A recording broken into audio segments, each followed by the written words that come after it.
السلام عليكم ورحمة الله وبركاته. إن الحمد لله نحمده ونستعينه ونستغفره ونعوذ بالله من شرور أنفسنا ومن سيئات أعمالنا. من يهده الله فلا مضل له ومن يضلله فلا هادي له. وأشهد أن لا إله إلا الله وحده لا شريك له وأشهد أن محمدًا عبده ورسوله. أما بعد، فقد قال الله تعالى في محكم تنزيل العظيم والفرقان المجيد: أعوذ بالله من الشيطان الرجيم. بسم الله الرحمن الرحيم. يا أيها الذين آمنوا اتقوا الله حق تقاته ولا تموتن إلا وأنتم مسلمون. يا أيها الناس اتقوا ربكم الذي خلقكم من نفس واحدة وخلق منها زوجها وبث منهما رجالا كثيرا ونساء واتقوا الله الذي تساءلون به والأرحام إن الله كان عليكم رقيبا. يا أيها الذين آمنوا اتقوا الله وقولوا قولا سديدا يصلح لكم أعمالكم ويغفر لكم ذنوبكم ومن يطع الله ورسوله فقد فاز فوزا عظيما. وقال الله تعالى أيضا: يا أيها الناس اذكروا نعمة الله عليكم. صدق الله العظيم. قال نبينا صلى الله عليه وسلم: إن أصدق الحديث كتاب الله وأحسن الحديث حديث محمد صلى الله عليه وسلم وشر الأمور محدثاتها وكل محدثة بدعة وكل بدعة ضلالة وكل ضلالة في النار أو كما قال. اللهم صل على محمد وعلى آل محمد كما صليت على إبراهيم وعلى آل إبراهيم إنك حميد مجيد.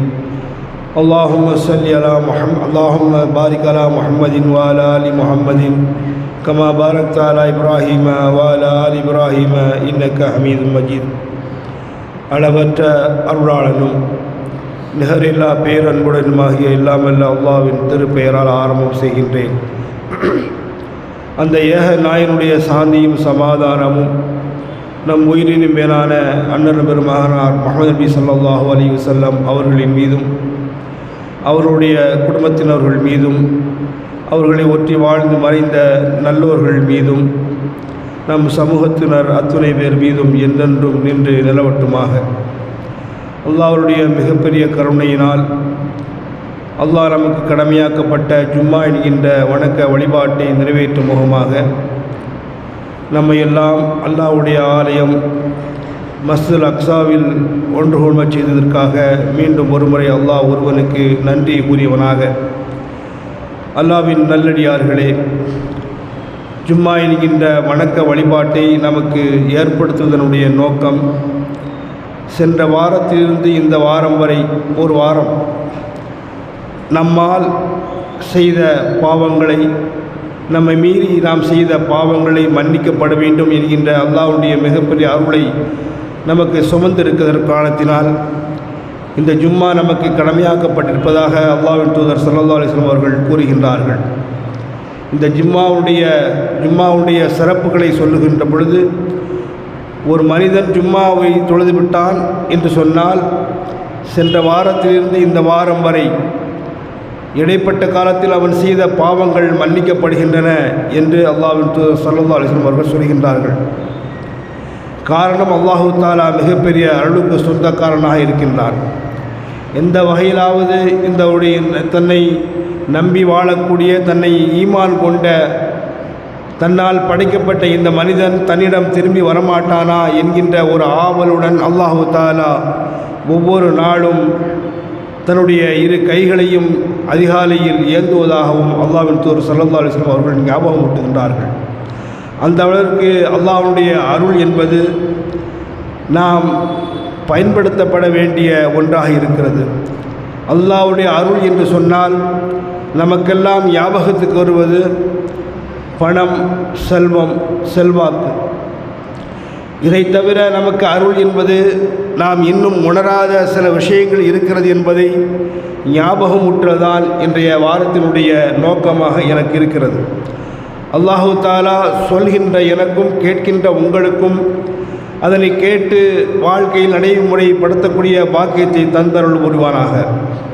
அல்லாஹு தாலா தன்னுடைய ரஹமத்தை பற்றி சொல்கின்ற பொழுது, யா அய்யுஹன்னா சுதுகுரு நிஅமத்தல்லாஹி அலைக்கும், மனிதர்களே என்று அல்லாஹு தாலா ஒட்டுமொத்த மனித சமுதாயத்தையும் கூப்பிட்டு சொல்கின்றான், உங்களுக்கு நான் சொரிந்துள்ள இந்த அருள் கொடைகளை நீங்கள் நினைத்து பாருங்கள் என்று சொல்கின்றான்.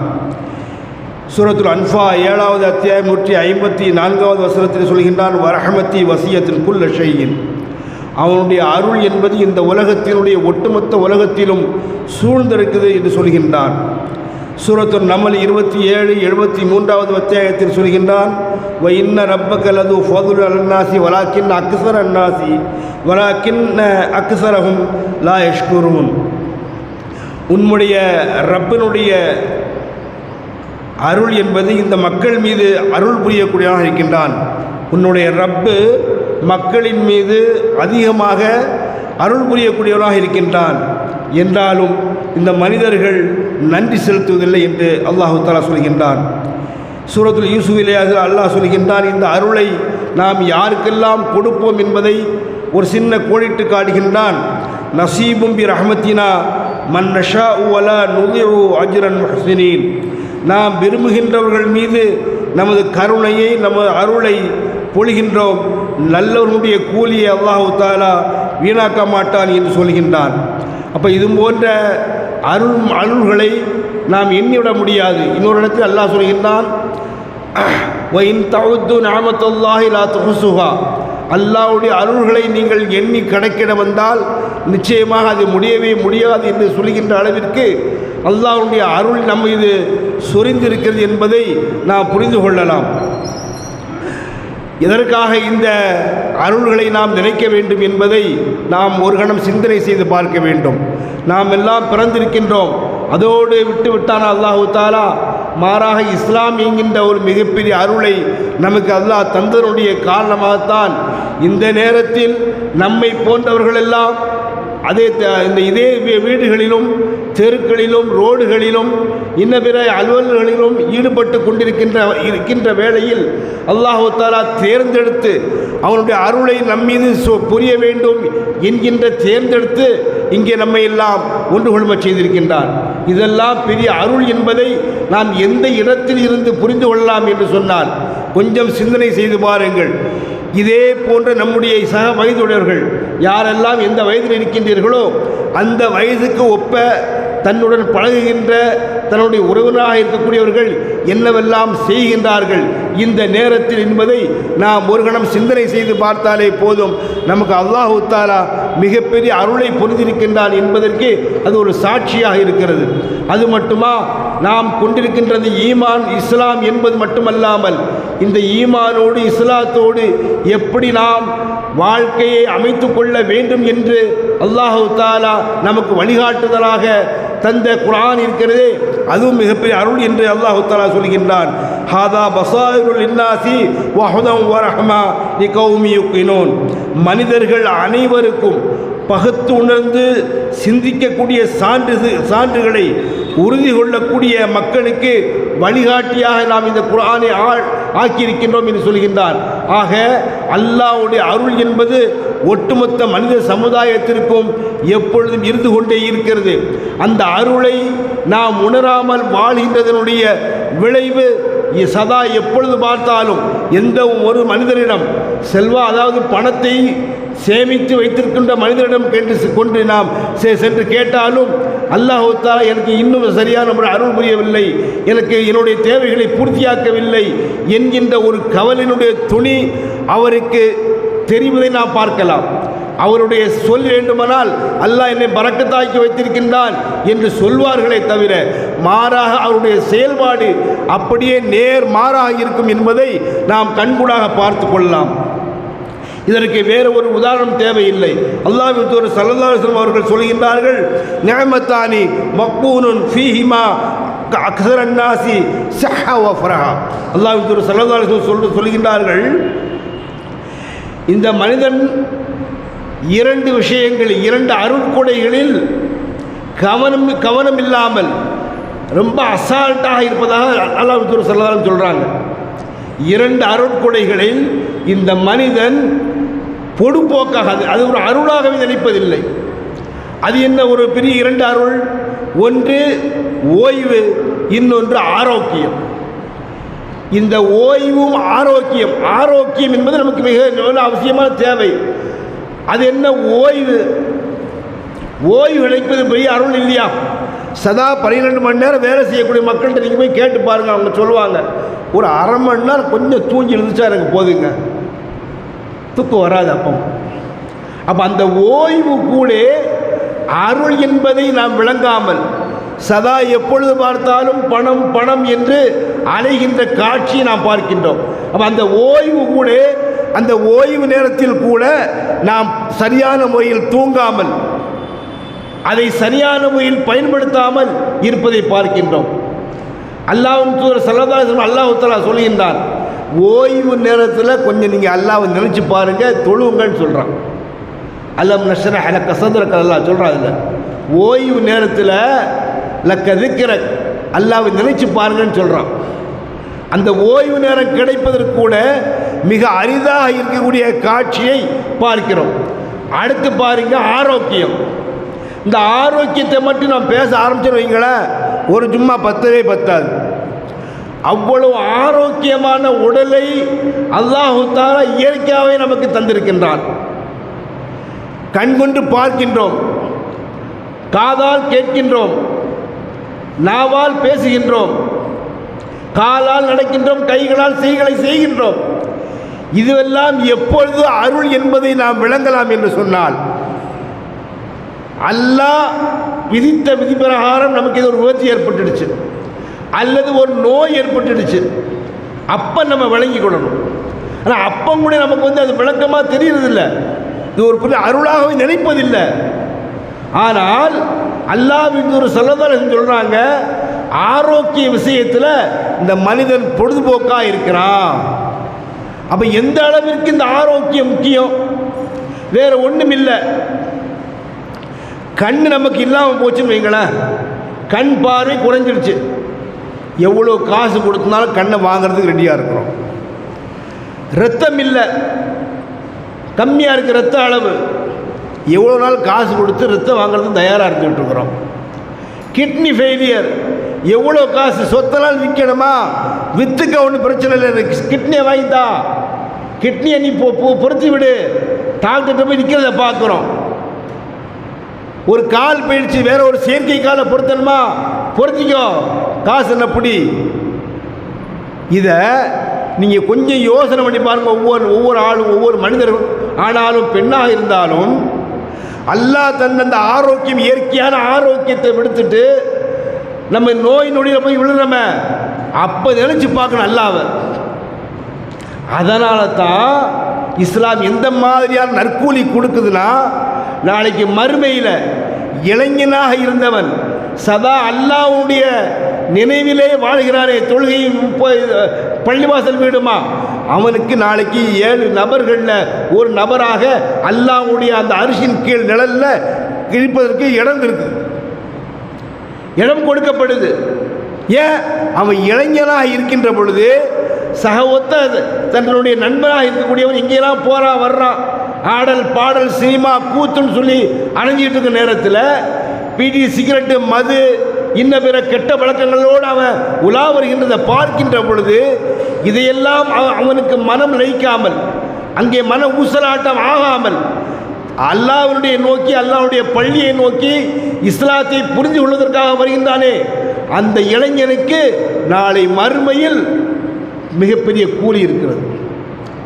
இதெல்லாம் நமக்கு என்ன யோசிக்கணும்னா, அந்த இளைஞனாக இந்த இடத்த கடுமையான ரத்த ஓட்டம் கடுமையாக இருக்கும். அப்போ என்ன அல்லாஹ் எதிர்பார்க்குறான்? நீ சதா அல்லாஹ்வை நினைக்கிறியா இல்லையா? அல்லாஹ்வுடைய அருளையும் நினைத்து பார்க்கின்றாயா இல்லையா? நம்ம எங்கே நினச்சி பார்க்குறோம்? அலம் நஜ்அல் லஹு ஐனைனி, 2 கண்களை தரவில்லையான்னு சொல்லி கேட்குறோம். அலம் நஜ்அல் லஹு ஐனைனி வலிசானம் வஷஃபத்தைனி, ஒரு நாக்கை தந்திருக்கிற, 2 காதை தந்திருக்கிற, நீ ஏன் சிந்திக்கிறது இல்லை? அல்லாஹ் கேட்கக்கூடிய கேள்வி. அப்போ இந்த கண்களுக்கான வெகுமானம் எப்போ நம்ம யோசிக்கணும்? 2 கண்களையும் இழந்து ஒரு வயசான காலத்தில் கஷ்டப்பட்டுட்டு இருப்பாங்களே, அப்போ நினச்சி பார்க்கணும். நம்ம அப்போல்லாம் நினச்சி பார்க்கறது இல்லை. நம்ம எப்போ நம்ம நினச்சி பார்ப்போம்?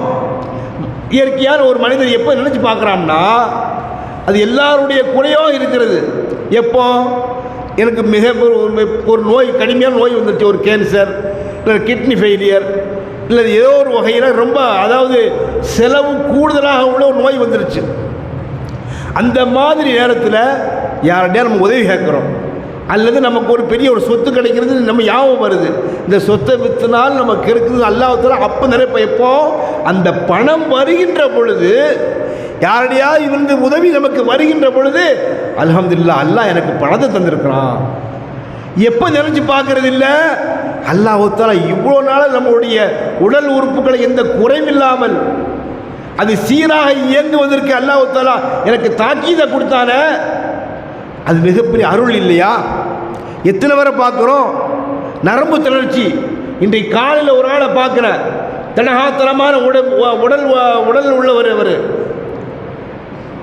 அதாவது காலையில் உப்புமா சாப்பிட்றாரு. உப்புமா சாப்பிட்டா வலது ஹேட்டு சாப்பிட்றாரு.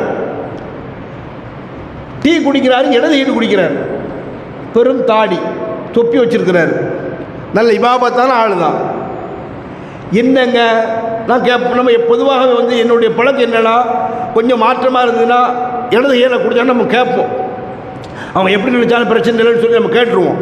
அதுபோல் அவர்கிட்ட கேட்டேன், நீங்கள் சாப்பிடும்போது உப்புமா சாப்பிடும்போது வலது ஹேட்டு குடிக்கிறீங்க, டீ சாப்பிடும்போது இடது ஹேட்டு குடிக்கிறீங்கன்னு அவர் சொல்கிறாரு.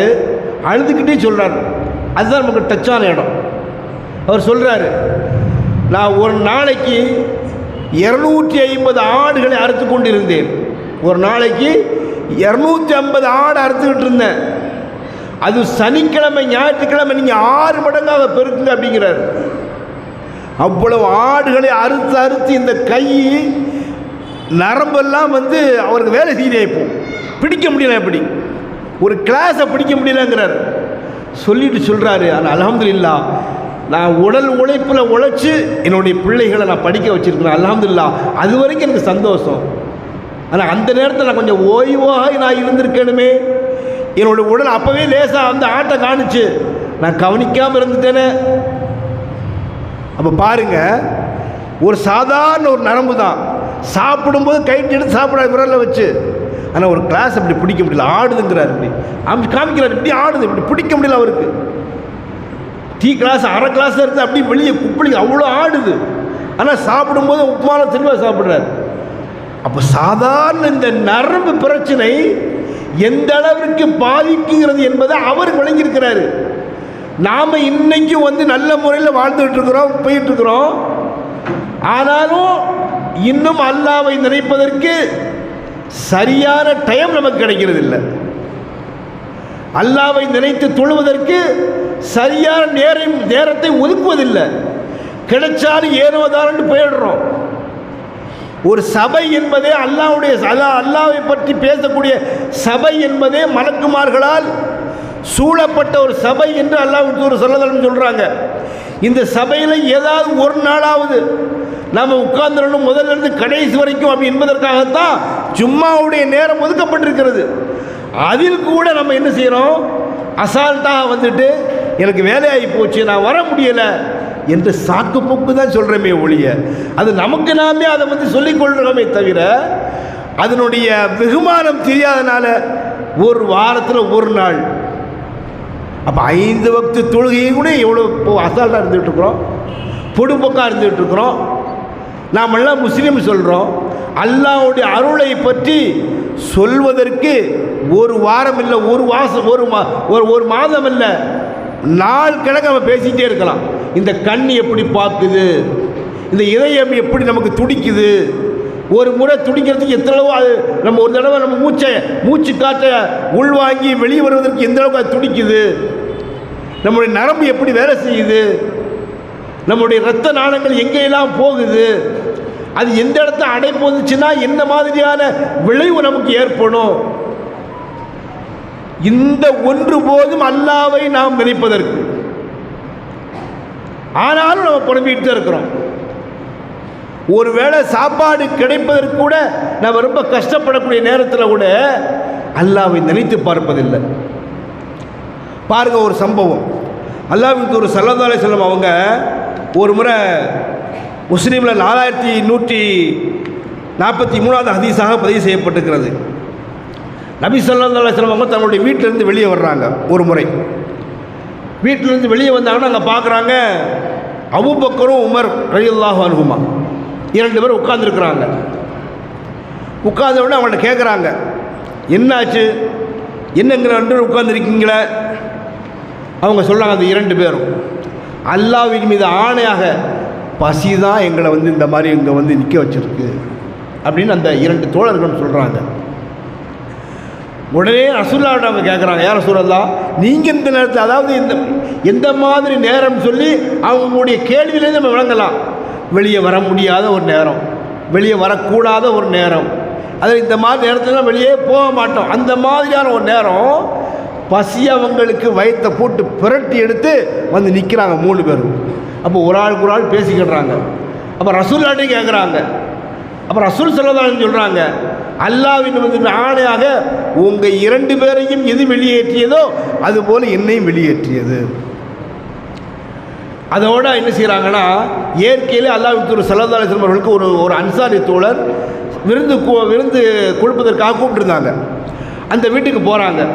அவருடைய பேர் சொல்லப்படலை அந்த ஹதீஸில், அபூ ஹுரைரா ரலியல்லாஹு அன்ஹு அறிக்கக்கூடிய ஹதீஸ். அந்த வீட்டுக்கு போனால் அந்த அன்சாரி தோழர் இல்லை. அப்போ அங்கே போனதோடு கேட்குறாங்க, எங்கே அந்த ஃபுலானை காணாம, எங்கே அந்த மனிதரை காணாமன்னு சொல்லி அதனுடைய மனைவிட்ட கேட்குறாங்க. அவர் இந்த வீட்டில் ஒரு வேலையாக அவசரமாக வெளியே போயிருக்கிறாரு, இப்போ வந்துடுவாங்க அப்படிங்கிறாங்க. அவங்க உட்காந்துருக்காங்க. இவங்க சொல்லி முடிக்கிறதுக்குள்ளே அந்த நண்பர், அந்த அன்சாரி தோழர் வீட்டுக்குள்ளே வர்றாங்க. பார்த்ததோடு அவருக்கு மகிழ்ச்சியில் ஒன்றும் நடக்கலை, எதுவுமே பேச தோணலை. சொல்லிட்டு சொல்கிறாரு, அழையா விருந்தாளி, ஆனால் நான் அழைக்க வேண்டிய விருந்தாளியாக நீங்கள் வந்திருக்கீங்கள, அல்ஹம்துலில்லாஹ், சந்தோஷம் அப்படின்னு சொல்லிட்டு அவங்களுக்கு பேரிச்சம்பழம், காய்ந்த பழுத்த பேரிச்சம்பழங்கள் கொடுக்கப்படுது. அதையும் சாப்பிட்றாங்க. சாப்பிட்டுட்டு இருங்கன்னு சொல்லிட்டு அவர் ஒரு கத்தி எடுத்துகிட்டு போகிறார். அப்போ ரசூலுல்லாஹ் கேட்குறாங்க, அல்லாஹ்வின் தூதர் ஸல்லல்லாஹு அலைஹி வஸல்லம், எங்கே போகிறீங்க அப்படின்னு சொல்லி. நான் ஒரு ஆட்டை அறுக்கிறதுக்காக நான் போகிறேன் அப்படிங்கிறாங்க. இதை பாருங்கள், பசியினுடைய மயக்கம்.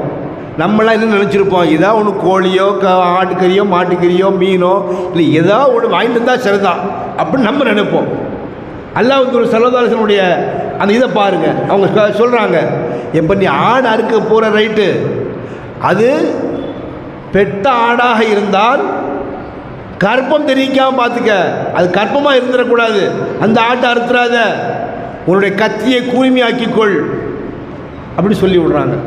அதுபோல் அவர்களுக்கு அவர் அந்த சஹாபி போகிறாரு, அன்சாரி தோழர், ஆட்டை அரித்து அவர்களுக்கு பொரித்து அவர்களுக்கு கொடுக்கப்படுது. அந்த சாப்பிட்டதுக்கு அப்புறம் அங்கே தான் நமக்கு உண்டான மேட்டரே வருது. ஸல்லல்லாஹு அலைஹி வஸல்லம் சொல்கிறாங்க, அந்த சஹாபா அந்த தோழர்களை பார்த்து, ல துஸ்அலுன்ன யௌமைதின் அனின் நயீம், இந்த நேமத்தை பற்றியும் இந்த அருளை பற்றியும் நாளை மறுமையில் விசாரிக்கப்படுவீர்கள். ஏன் பசியிலன்னு சொல்லி வந்துட்டீங்க, இந்த நேமத்து உனக்கு எப்படி கிடைத்தது என்று அல்லாஹ் நாளை மறுமையில் கேள்வி கேட்பான் என்ற அந்த ஒரு, அதாவது உள்ளத்தில் போய் தைக்கணும் என்பதற்காக சொல்கிறாங்க. இல்லை அபூபக்கருக்கு முடியாதவரா, உமர் முடியாதவரா, ஆனால் அல்லாஹ் கேள்வி கேட்பான். உங்களை பசி இல்லாமல் ஏன் பசியோடு இருந்தீங்க, உழைச்சிங்களா, கேள்வி கேட்கப்படும் என்பதைத்தான் அல்லாஹ்வின் தூதர் ஸல்லல்லாஹு அலைஹி வஸல்லம் அவங்க இப்படி சொல்கிறாங்க. ல துஸ்அலுன்ன யௌமைதின் அனின் நயீம், சூரத்துல் அல்ஹாக்குமுத் தகாசுர் வரக்கூடிய கடைசி ஆயத். இதை பற்றி நீங்கள் விசாரிக்கப்படுவீர்கள் என்று அல்லாஹ்வின் தூதர் ஸல்லல்லாஹு அலைஹி வஸல்லம் சொல்கிறாங்கன்னா, அப்போ அல்லாஹ்வுடைய அருள் என்பது நம்ம போகிறோம், ஏதாவது ஒரு இடத்துல இப்போ நம்ம கொஞ்சம் டீ குடிக்க காசு கூட இருந்திருக்காது, ஒரு சகோதரருக்கு ஒரு தோழர் கூப்பிடாரு, இல்லாட்டி யாரோ தெரிஞ்சவங்க கூப்பிடாங்க, வா ஒரு சாயா குடி, அந்த நேரத்தில் யோசனை பார்க்கணும்.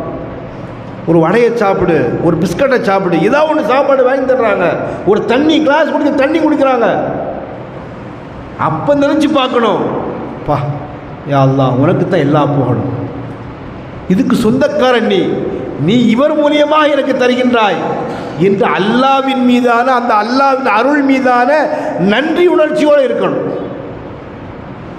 அப்போ எதுவெல்லாம் அருள் என்பதை நாம் உணர வேண்டுமோ அதனை உணர்ந்து அல்லாஹ்விற்கு நன்றி செலுத்தக்கூடிய பாக்கியத்தை நம் அனைவருக்கும் தந்தருள் உரிவானாக. வாஹிர் தவானா அல்ஹம்துலில்லாஹி ரப்பில் ஆலமீன்.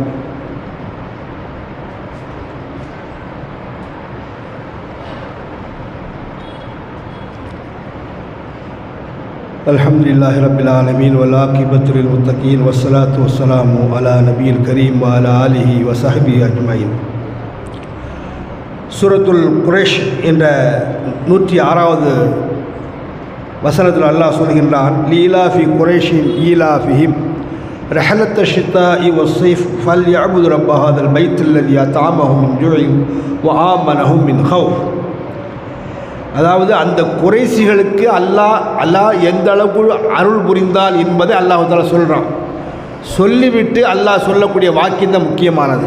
அல்லாஹ் அதில் என்ன சொல்கிறான்னா, இந்த குறைசிகளை மகிழ்விப்பதற்காக சந்தோஷப்படுத்துவதற்காக அவர்களுக்கு கோடைக்கால மழைக்கால 2 காலங்களிலும் அவர்கள் வியாபாரம் செய்வதற்காக அல்லாஹ் ஏற்படுத்தி கொடுத்தால அந்த ரப்பை ஃபல்யஅபுது ரப்ப ஹாதல் பைத், அந்த ரப்பு அந்த பைத்தினுடைய அந்த காபத்துல்லாவுடைய அல்லாவை அவர்கள் வணங்கட்டும் அப்படின்னு சொல்கிறாங்க.